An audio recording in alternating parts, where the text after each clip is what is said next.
শাসকদল বার্তা দিচ্ছে যে মোদী যে পথ দেখিয়েছেন সেই পথেই ওরা চলবেন।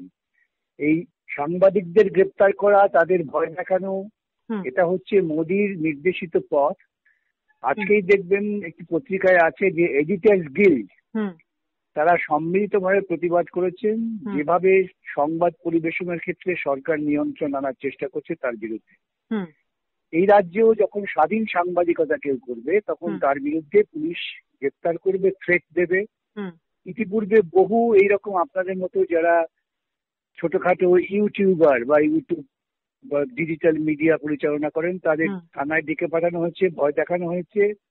সন্ময়কে গ্রেপ্তার করেছিল, তার বিরুদ্ধে আদালতে আমরা গিয়ে ছাড়িয়ে এনেছি। শফিকুলকে গ্রেপ্তার করেছিল, ছাড়িয়ে এনেছি। বহু লোককে এরকম থ্রেট করা হচ্ছে। গণতন্ত্রে মানুষের স্বাধীন কণ্ঠস্বরটাই হচ্ছে মূল বিষয়।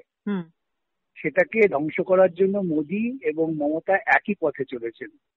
রিপাবলিক বাংলার সাংবাদিক তো বুঝতে পারেননি যে এই ধরনের অত্যাচার নেমে আসবে। তিনি স্বাধীন সংবাদ পরিবেশন করছিলেন।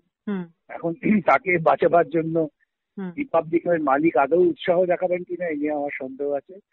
তবে নিঃসন্দেহে সেই সাংবাদিক তিনি যদি আমাদের সাহায্য চান আমরা তাকে যথাযথ আইনি সাহায্য দেব। এই সরকারের এই যে দুর্নীতি এবং দুর্বৃত্তায়নের পক্ষে প্রচেষ্টা, সেটাকে বন্ধ করতেই হবে। নাগরিক সমাজের উচিত জেগে ওঠা। বাংলার এই সমস্ত ধর্ষণের নায়িকা মমতা ব্যানার্জিকে গ্রেপ্তার না করলে এই প্রশ্নের কোনো সমাধান হবে না।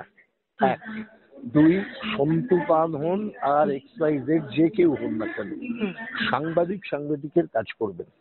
আপনার যদি রিপাবলিক বাংলা চ্যানেল, এই চ্যানেলের এডিটোরিয়াল ভিউয়ের সাথে কোনো গন্ডগোল লাগে, মতামতের কোনো তফাৎ হয়, ফারাক হয়, সেটা আমাদের অনেকেরই আছে। অনেকেই মনে করি আমরা অনেকগুলি চ্যানেলের মধ্যে দিয়ে অনেক ফেক নিউজ ছড়ানো হয়, প্রোপাগান্ডা করা হয়। যদি সেগুলো মনে করেন তাহলে তার জন্য আলাদা পদ্ধতি আছে, সেই পদ্ধতিতে আপনি মামলা করুন। কিন্তু কোনো সাংবাদিককে ধরে নিয়ে যাওয়ার অর্থ এটাই দাঁড়ায় যে যারা সত্যি কথা তুলে ধরবার চেষ্টা করছেন এই অন্ধকার সময়ের মধ্যে পশ্চিমবাংলায়, তাদেরকে কণ্ঠ বন্ধ করে দেবার ষড়যন্ত্র করছেন। আর লজ্জা করে না মমতা ব্যানার্জির এখনো পর্যন্ত ক্ষমতায় বসে আছে, লজ্জামানি করছে, মানুষের টাকার শ্রাদ্ধ করছে।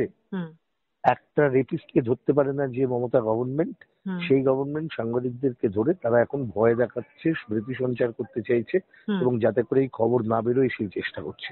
আমি সংবাদ মাধ্যমের সমস্ত মানুষের কাছে, যাদের যে কোনো এডিটোরিয়াল ভিউ থাকতে পারে আপনাদের, কিন্তু প্রশ্ন হচ্ছে আপনাদের প্রত্যেকের এডিটোরিয়াল ভিউ রাখবার জন্য you are entitled to do that. কিন্তু প্রশ্ন হচ্ছে যদি দেখেন যে সাংবাদিকদের উপর এই ধরনের আক্রমণ হচ্ছে, সমস্ত মানে irrespective of any editorial view, আপনারা ঐক্যবদ্ধ হন। কারণ জার্নালিস্ট তার কাজ হচ্ছে সত্যকে তুলে ধরা, একমাত্র সত্যকে তুলে ধরা। সেই সত্য কার জন্য কষ্টকর, কার জন্য সুখকর, সেটা দেখা কাজ নয়। তাই সন্তু পানের এই অ্যারেস্টের আমি তীব্র বিরোধিতা করছি এবং যে কোনো রকমের আইনি সহায়তা তাকে এবং তার পরিবারের মানুষজন তাদের পাশে থাকার দরকার হলেও আমি ব্যক্তিগতভাবে নিশ্চিতভাবে রয়েছি এবং আমার মতামতের দিক থেকেও আমি রয়েছি। ধন্যবাদ স্যার।